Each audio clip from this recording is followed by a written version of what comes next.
কচু শাক আমার ভীষণ পছন্দের একটি শাক। এই শাকটির সব কিছুই খাওয়া যায়। কাল আমি বাজার থেকে কিছু ফুল কিনে নিয়ে এসেছি, সেটা এখন কাটছি রান্না করার জন্য। ফুলটা ঠিক এরকম করেই কাটতে হয়। অনেকেই জানেন না যে এই ফুল কি করে খেতে হয়। তো আমি আজ রান্না করব কচুর ফুলের টক। এটা গুণেও যেমন ভরপুর, তেমনি রয়েছে মুখরোচক।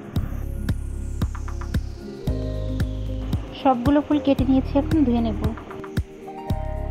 ফুলের ভেতরের এই অংশটুকু ফেলে দিতে হয়, এটুকু যেখানেই লাগে সেখানেই চুলকায়। কড়াই দিচ্ছি পরিমাণ মতো জল, এখন এগুলো সেদ্ধ করে নেব।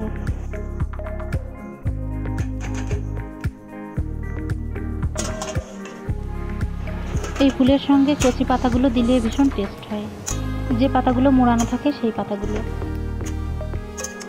আমাদের বাড়িতে যখন এই কচু গাছ ছিল তখন ফুল পাতা সবই এভাবে রান্না করে খেতাম, এখন আর গাছগুলো নেই।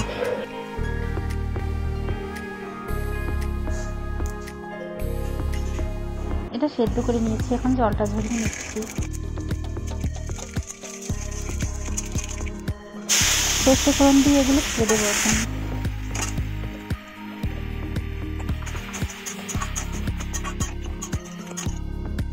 দিচ্ছি পরিমাণ মতো নুন, হলুদ আর কাঁচা লঙ্কা। লঙ্কা যে যেমন পছন্দ করেন সে তেমন দেবেন। এই তেঁতুলটা অনেক পুরানো, 16-17 বছর হয়ে গেছে।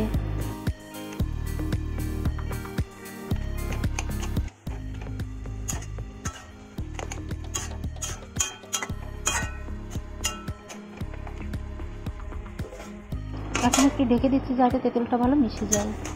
এভাবে নেড়ে চেড়ে ভালো করে মিশিয়ে নিচ্ছি।